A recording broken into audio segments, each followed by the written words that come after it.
Every great story deserves a satisfying ending. If it hooks you for long enough, then it surely promises you a satisfying conclusion. And Dexter, well, it was supposed to be one of those stories. It certainly had the potential to deliver. While you expect a hot, spicy pizza, you get a pizza tower made of Legos. A messed up ending. Most of the people who've watched it didn't like it. Some despised it even. In fact, it was so bad that everyone who did watch it has warned me from getting anywhere near it. It was so terribly received that it called for a 9th season that promised to fix the issue and give a better conclusion. Except it poured salt on the wound. Yeah, they didn't fail once, but twice. At this point, these writers totally fit the code. I'm not here to talk about the 9th season though. I'm not even gonna touch it, because I see it as completely unnecessary. In my view, the 8th season could have been the perfect way to wrap the series up and shove a knife in its chest. No kidding. It had the Krusty Krab formula, all the necessary ingredients for a perfect ending, only if it was cooked by SpongeBob, or in this case, Christopher Nolan. Yes, the ending did suck, but why is the question. Dexter offered a unique idea that instantly grabs your attention. A serial killer who only goes after other killers. He's a killer who follows a strict moral code. I know, contradiction. It's like Robin Hood stealing from the wealthy, except it's killing people, slicing them up and putting them in plastic bags. Yeah, the core of the show is in itself controversial, and it's asking a very obvious question. Those killers, do they really deserve to die? To be punished in that gruesome way? Is killing them even acceptable? This premise forces us to question our own sense of justice and morality. Do we root for Dexter or not? Surely, we ask ourselves indirectly. We've always asked ourselves, just when will he get caught? Not just by Deborah, but by everyone. He will eventually, won't he? It's only natural. Trying to balance two lives like that, getting reckless as he falls in love with Hannah. Huerta came very close to exposing him after all. It's only natural to up the ante. This possibility was hyped up for really long, and we couldn't wait for it to finally happen. But it never did. The finale of the 8th season completely dodged that. Doesn't even threaten Dexter's secret appropriately. The only thing it really did was taking away the most beloved character to the fandom, and in the worst way possible, after making us believe that her injury was nothing serious. I guess that's what they call a plot twist, you know?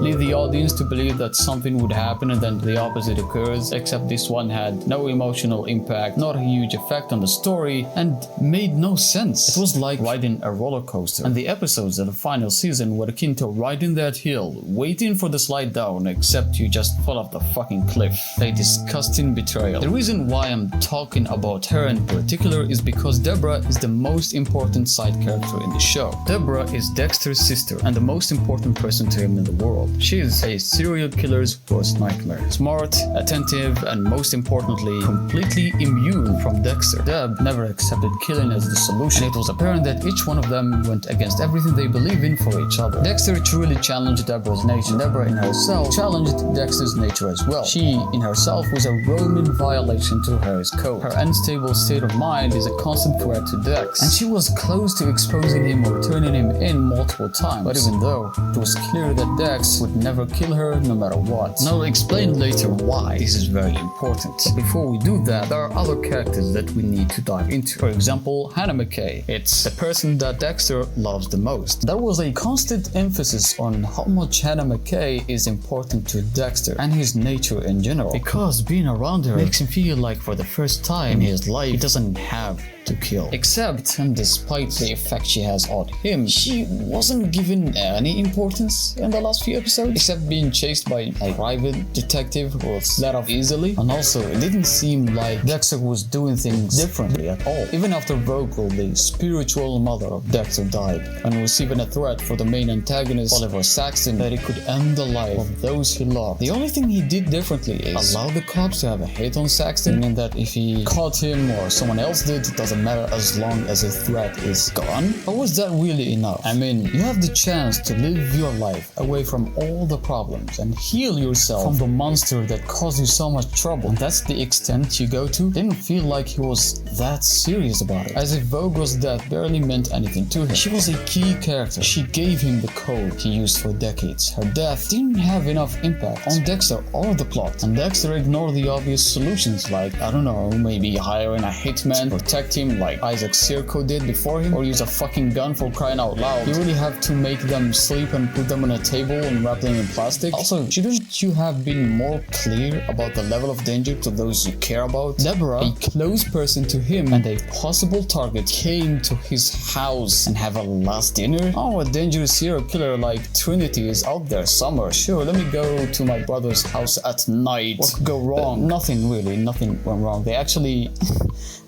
teamed up and set up a trap for Sax. Dexter would sleep on his bed casually with his eyes closed until Saxon arrived there and almost offed him if it wasn't for Deb. It was great seeing them working like a team, but not gonna lie, that was fucking stupid. I mean, what's gonna stop Saxon from slicing his throat directly? I can't be the only one who realized how dumb everything went on, right? The final antagonist taken down like a fucking moron. But wait, it gets worse. Dexter has him on his table, confesses that he loves Hannah, and has a golden chance to get rid of it. As he would say, maybe right now he would do anything possible to get rid of the threat, right? But then he decides to walk away and go to Hannah? Yeah, very logical. Sure, let's leave my sister next to an extremely dangerous person all on her own. What could go wrong, right? This guy is not Trinity, or he's not gonna do anything bad. Oh, and get this. Detective Marshall gets there. He manages to enter that room without Deborah noticing him somehow, and then frees him. Gets stabbed. Saxon steals his gun and shoots Deb. Came in late without her gun drawn. I mean, she had one fucking job, to just watch for that fucking door before the police came in. And so she's rushed to the hospital, treated. Dexter comes back to look after her. Thankfully, the bullet miraculously dodged all of her vital organs, and the doctor is optimistic. Saxon's face is all on the news. He's on the run trying to maneuver his way to the hospital using clever deflection tactics like the genius he is. Like it's smart to try to get to her, the lieutenant, right after she was shot, like no one would be guarding her. And yup, he gets caught like a fucking moron again. And need I remind you that this is the final antagonist, the last challenge to Dexter before the series wrap up? Yeah, this is how he gets treated twice. Hold on to that thought for a moment. Saxon as a character does challenge Dexter in every way. He was untraceable, doesn't leave evidence, smart enough not to be easily caught, and is very skillful. Not only that, but he was living next to Dexter, invisible to his radar. Could have snatched Harrison suddenly or even ended Dexter himself, and he wouldn't even see it coming. They had to make him kill his mask for some reason, and not allow for such an, I see it as an intriguing plot to occur. Also, why did he have to warn Dexter before he didn't? He disappeared 12 times before living in 12 different cities. There was really no need to warn anyone. Could have just escaped. There were a lot of solutions for both sides that were much more plausible, but chose to do the dumb things instead.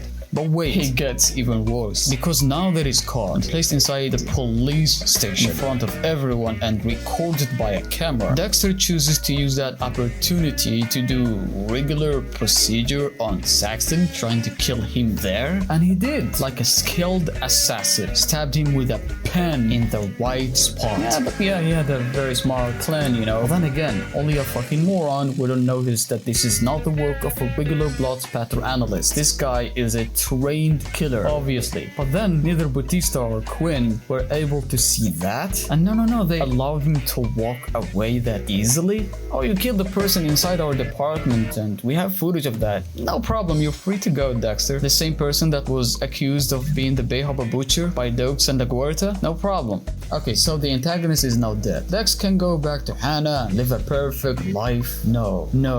Remember Deb? She was in the hospital and her state was promising. Well, it turns out it wasn't very promising. In fact, her condition was so bad that she can no longer talk, move, or eat without assistance. Yeah, you didn't see that coming, dear viewer, did you? That his dumb decision has led to this point and decided to... Wait, why is he removing all our medical assistant tools, dude? Oh, no way. Oh, he decided to mercifully let her die. Wait, where is he taking her? Okay, on his boat? Wait, what are you doing? Why is he lifting her? Really? Dumped into the ocean. Like, all the other killers? I don't know about not leaving evidence behind, but was that really necessary, Dexter? One of the most morally pure characters in the show, being dumped like garbage. This did nothing but anger everyone and send the wrong message, because being dumped into the ocean was done to murderers, rapists, pedophiles, abusive fathers, the types of people who we could call the trash of society, which is why dumping them into the ocean was poetic. It feels right, and that's why it also feels so awfully wrong for Deb to suffer the same fate. The way that she was put down and treated narratively has no connection to what her character stands for. What's that supposed to mean? Accepting evil makes you compliant and evil yourself, and that's her crime, loving her brother? Oh, I get it. They didn't even put that in mind. The only thing they focused on is that Dexter's presence would affect everyone around him and drag them down. So Vogel and Deborah deserve to die, but Dexter didn't. The one who allowed all of this to happen because he didn't learn from his mistake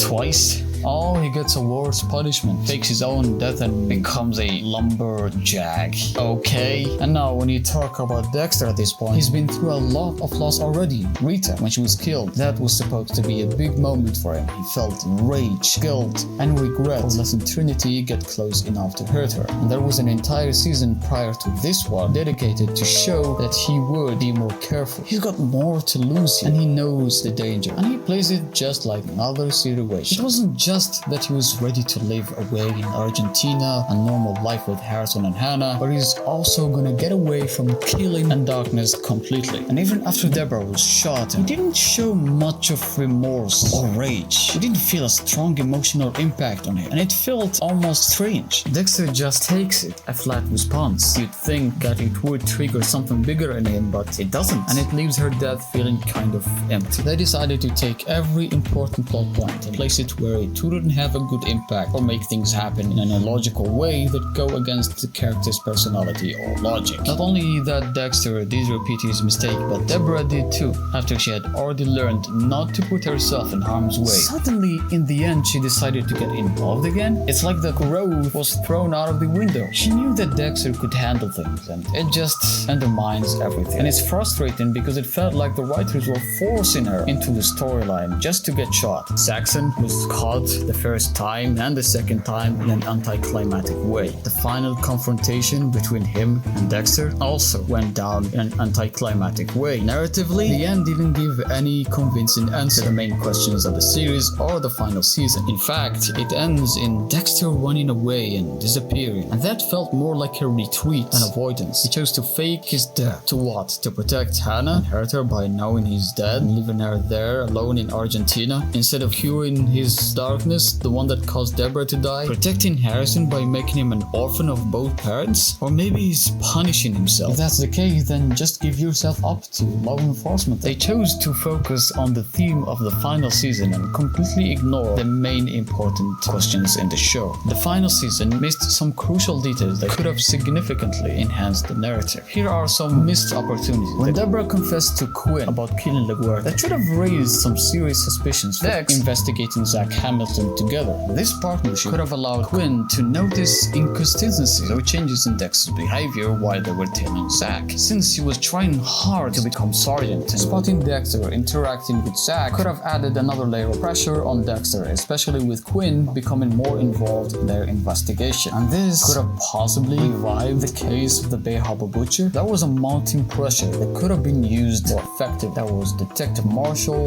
Elway, possibly Quinn. If used, the pressure they could have added and a possible eventual capture was mounting to a climatic ending. With all of this potential, you could have expected the writers to use it and write a memorable, satisfying, and also stressful ending. For Deborah coming back to the force with another chance to redeem herself could have been placed in a position where she had to arrest Dexter. The kill room at the island. If someone found that room with Hannah in it, they would have definite proof that the Bay Harbor Butcher is out there and that she is compliant with it. That not only the Bay Harbor Butcher is around, but possibly Dexter, being her past lover, being the Bay Harbor Butcher. It only makes sense to threaten Dexter's secret once more. more. It's the final season after all. The final season could have a theme to focus on, but it surely could have focused on the main themes of the story as well. It's what we cared about the most. The inconsistent themes throughout the series, morality, justice in the nature of evil and its danger, the found family, the unconditional love. There was just so much to explore. But the ending just focused on one sub-theme while undermining every single other theme. They just wanted to say that Dexter, being the evil monster he is, his actions has affected Deborah and everyone else around him. But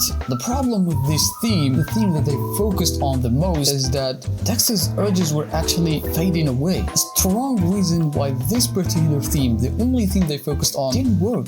Narratively, it had no real value or meaning at this point of the story. Dexter was redeeming himself and changing into a normal person. This inconsistency and things not lining up just confused the moral messaging that had been built up over the seasons. And what was the answer they tried to deliver? Dexter a necessary evil? Is it possible to accept his nature? Do those people deserve to die? Okay, we get it. The ending was a mess and now we know all the reasons behind it. Well, evil consumes everything. Thanks for clearing that up. Okay, so narratively it is a mess up. We get it by now. But what about the other aspects? I mean, some of the new Marvel movies do have some terrible writing, but they are still watchable to some degree. That is due to the comedy, the action-packed scenes, the characters, the dialogues, the visual effects, and so on. Well, following the theme that they focused on, I don't think the dialogues were all that bad. The cinematography of Deborah's death was on point as well. What I argue to have made the ending even worse was the pacing of the final episode, as it was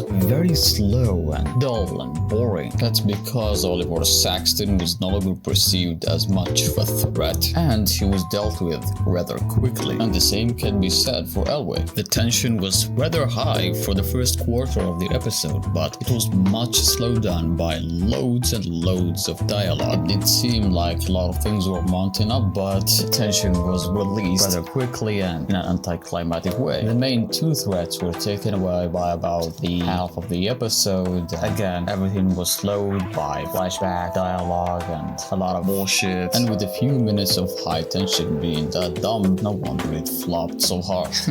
That's why Harry left the cast. He was having another heart attack and he's already dead. He said, "Fuck this, I'm out. Deborah, take over." Well, that about sums it up. In the next video, I will give you an alternative ending for the show based on all of these points that I brought on today. Hopefully, I wouldn't flop as well. Thank you for watching.